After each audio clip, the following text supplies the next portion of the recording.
अगर हमारे स्लीव्स की कटिंग सही से नहीं हो पाती है तो पूरा का पूरा जो ब्लाउज होता है उसमें बहुत सारी प्रॉब्लम्स क्रिएट हो जाती है। स्लीव्स की कटिंग गलत होने पर शोल्डर डाउन और ब्लाउज में झोल, स्लीव्स में रिंकल, स्लीव्स में फुग्गा, बहुत सारी प्रॉब्लम्स क्रिएट हो जाती है। कि सबसे पहले जो है स्लीव्स की कटिंग करने के लिए हमें क्या क्या मेजरमेंट चाहिए होता है वो चीज आप यहाँ पे अच्छे से समझ लीजिए। देखिए, हमें लेंथ चाहिए होती है, बाइसेप्स चाहिए होता है, फिटिंग चाहिए होता है और आर्म होल चाहिए होता है। ये जो 4 मेजरमेंट होते हैं ये हमें एक बाजू की कटिंग करने के लिए चाहिए होते हैं। यहाँ पे मैं वो हर सारी चीजें आपको डिटेल में समझाऊंगी गाइज। मेरे को कमेंट आया था कि दीदी बाइसेप्स अगर टाइट हो जाए तो उसको लूज कैसे करे, तो उन्हीं के कमेंट पे ये वीडियो बना रही हूँ। लेकिन इसमें मैं वो सारी चीजें बताऊंगी जो हमारे साथ कटिंग करने के टाइम पे होती है, जो गलतियां हम करते हैं उसका सॉल्यूशन यहाँ पे मैं दूंगी कि बाजू की कटिंग कैसे करते हैं और क्या गलती है जो हम इसमें करते हैं जिससे हमारी बाजू ज्यादा फिटिंग हो जाती है, लूज हो जाती है, झोल आ जाता है, बहुत सारी दिक्कतें होती है। तो चलिए स्टार्ट करते हैं। यहाँ पे देखिए इस तरीके से है जो हमने लेंथ ले ली है। अभी हमें क्या करना है, हमारा यहाँ पे देखिए बाइसेप्स मेजर करना है। तो ये देखिए मेरा जो बाइसेप्स है वो 13 है।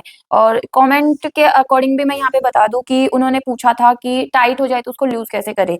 तो देखिए जब भी आप कटिंग करें तो आपका जो बाइसेप्स है उसमें ½ इंच प्लस कर ले, इससे कभी भी टाइट नहीं होगा। और अगर बाजू चढ़ा दी है, कटिंग करने के बाद में चढ़ा दिए ब्लाउज पे और फिर हमने स्टिच कर लिया और तैयार करने के बाद पहन रहे हैं तब टाइट लग रहा है, तो वो भी मैं आपको आगे बताऊंगी कि उसका क्या सॉल्यूशन है।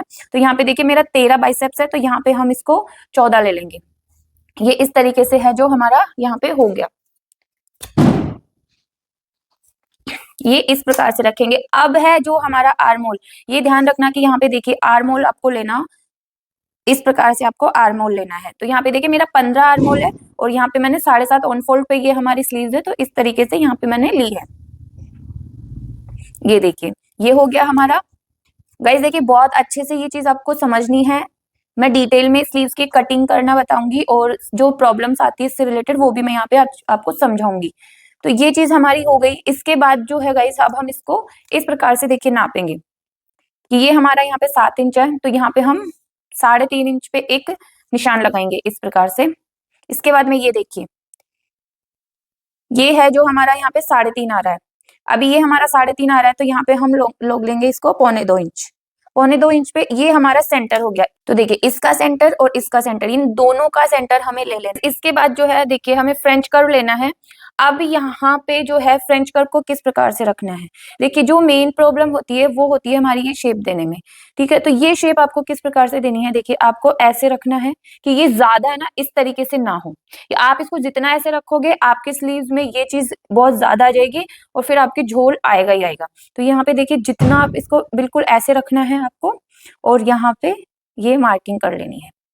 ये सेंटर है, यहाँ तक आपको मार्किंग करनी है। उसके बाद में आपको फ्रेंच कर्व को इस प्रकार से रखना है यहाँ से, और यहाँ पे देखिए इस निशान को और इसको आप ऐसे रखेंगे और यहाँ पे ऐसे करना है। अभी यहाँ से आपको फ्रेंच कर्व को उठाना नहीं है, सिर्फ इसको इतना घुमाना है आपको, जितना देखिए ½ इंच जितना आपको इसको ऊपर की साइड में घुमाना है। यहाँ पे आपको ऐसे लाइन ड्रॉ कर देनी है। उसके बाद में इसी प्रकार से यहाँ से फिर से लेंगे हम और इस प्रकार से हमें ले लेना है। अब बात करते हैं आगे के मार्जिन की। इसको देखिए अब हम जो है कटिंग नहीं करेंगे, इससे पहले हम यहाँ पे है जो इसको एक बार नापेंगे कि ये हमारा सही है या नहीं है। तो ये देखिए ये हमारा 16 इंच आ रहा है। गाइज अब क्या है कि हम यहाँ पे हमारा 16 इंच आ रहा है तो ये हमारा टाइट भी नहीं रहेगा, लूज भी नहीं रहेगा। आप इसको हल्का सा अंदर से फिटिंग करोगे तो ये आपको परफेक्ट फिट हो जाएगा और जो हमारी एक्चुअल फिटिंग है वहां से फिट करोगे तो ये आपको कंफर्टेबल रहेगा एकदम। ऊपर वाला जो पीछे का आर्म होल है वो भी चेक कर लेते हैं। ये देखिए ये भी हमारा सेम है, दोनों आर्म होल हमारे इक्वल है। इस तरीके से कट करोगे तो आपके दोनों इक्वल आएंगे और कहीं कोई गड़बड़ नहीं होगी। अब यहाँ पे है जो आपको देखिए मार्जिन आप चाहे जितना रख सकते हैं, 2 इंच 2.5 इंच। आप अपना बना रहे हैं तो अपनी चॉइस के अकॉर्डिंग रख सकते हैं, क्लाइंट का बना रहे हैं तो क्लाइंट की चॉइस के अकॉर्डिंग रख सकते हैं। बहुत सारे लोग ऐसे भी होते हैं जो मार्जिन नहीं रखवाते हैं, बोलते हैं कि हमें 1 ही इंच का मार्जिन रखना, ज्यादा मत रखना। और कुछ लोग ऐसे भी होते हैं जो 2.5 इंच 3 इंच तक का मार्जिन रखवाते हैं क्योंकि उनको लगता है कि कोई और तभी इसको लूज टाइट करके पहन ले। तो वो 2 साइज प्लस माइनस के हिसाब से रखवा के चलते हैं। तो यहाँ पे देखिए मैं 2.5 इंच का मार्जिन ले रही हूँ, तो इसमें मेरे क्या जो जब ये बनेगी तो 2 इंच रेडी रहेगा मेरे पास में, जो 1/2 इंच है वो यहाँ पे हम सीम अलाउंस में निकाल देंगे। जब हम इसका फिनिशिंग करते हैं तो वो कटिंग में निकल जाता है। तो यहाँ पे देखिए 2.5 इंच ले रहे हैं हम लोग। अब बात करते हैं कि यहाँ से किस प्रकार से करना है। तो देखिए जो भी आपका फिटिंग हो वो आपको रखना है। तो यहाँ पे देखो मेरा जो फिटिंग है वो यहाँ पे 12 है, तो यहाँ पे 12 का हमने हाफ कर लिया, यहाँ पे 6 हो गया, और ये जो आगे का मार्जिन है ये भी हमने इस प्रकार से कर लिया। अभी दोनों को यहाँ पे देखिए आपस में मिला देना है। देखिए ये जो चीज है बहुत ही आसानी से समझ में आने वाली है, लेकिन अगर जब तक समझ में नहीं आती है तब तक ये बहुत ही ज्यादा टिपिकल चीज हो जाती है हमारे लिए। ज्यादा रहता है कि ये नहीं समझ में आ रही है, हमारे झोल आ रहा है, फुग्गा आ रहा है, ये सारी प्रॉब्लम्स हमें आती रहती है। जब तक आप वीडियो को लाइक कर दीजिए, शेयर कर दीजिए, चैनल पर न्यू है तो चैनल को सब्सक्राइब कर लीजिए, और वीडियो अगर आपको अच्छी लगी तो कमेंट करके जरूर बताना कहाँ से देख रहे हैं ये भी आप मुझे बताना। ये देखिए कि एक तो आपको यहाँ से इस प्रकार कर लेना है कि नॉचेस लगा लेना है, ताकि हमें पता रहे कि ये हमारा फिटिंग वाला हिस्सा है, ताकि ये जो है हमारा आगे पीछे ना हो यार। मतलब जब ये क्या आउट हो जाता है इस प्रकार, मान लीजिए कि हमारा फ्रंट का तो यहाँ पे आ गया और बैक का है जो हमारा थोड़ा सा आगे निकल गया, तो जब हम फिटिंग लगाएंगे तब भी फिर ये हमें गड़बड़ करेगा। तो इस प्रकार से देखो यहाँ से है जो हमने इसका फ्रंट भी ऐसे निकाल लेना है।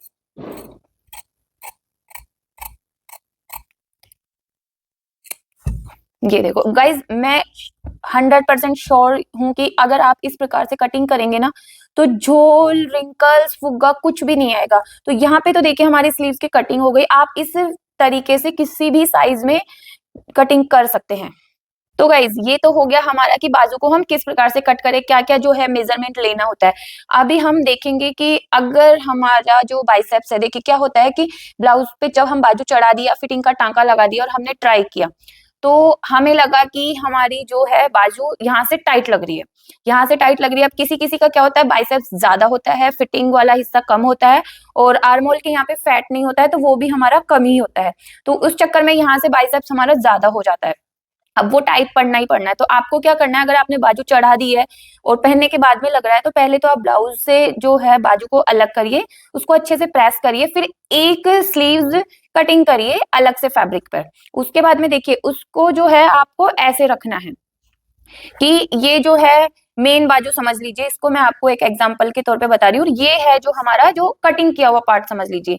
तो आपको क्या करना है कि सिर्फ आपको आपकी लेंथ कम करनी पड़ेगी उसमें से, कि इस प्रकार रखिए जो ब्लाउज वाली बाजू है जिसमें आपको ये प्रॉब्लम आ रही है कि टाइट हो गया आर्म होल, तो इस प्रकार रखेंगे और आपको थोड़ा सा है जो उसको नीचे कर देना है। जब आप नीचे करेंगे तो जो ये दूसरी वाली बाजू आपने बढ़ा के, बाइसेप्स बढ़ा के जब कट किया है, तो उसी शेप से आप इसको कट करेंगे। दूसरी वाली न्यू बाजू जो ब्लाउज की बाजू है और जो आपने पैटर्न बनाया है, पैटर्न से आपको ब्लाउज की बाजू को कट करना है। तो यहाँ पे उसको कट कर लेंगे तो बड़े हुए बाइसेप्स के साथ में वो कटिंग होएगी, नया आपका मेजरमेंट रहेगा, तो आपको कहीं पे भी कोई दिक्कत नहीं होगी। उसके बाद में आप उसको ब्लाउज पे चढ़ा लीजिए और फिर आप उसको ट्राई करके देखिए। आपकी जो ये प्रॉब्लम है, बाइसेप्स टाइट हो गया है, ज्यादा टाइट हो रहा है, लूज नहीं हो पा रहा है, तो आप उसको इस तरीके से कर सकते हैं। तो गाइज वीडियो आपको कैसी लगी कमेंट करके जरूर बताना, लाइक शेयर कमेंट जरूर करना। चैनल पर नए हैं तो चैनल को सब्सक्राइब जरूर कर ले। मिलते हैं नेक्स्ट वीडियो में, तब तक के लिए जय श्री कृष्णा।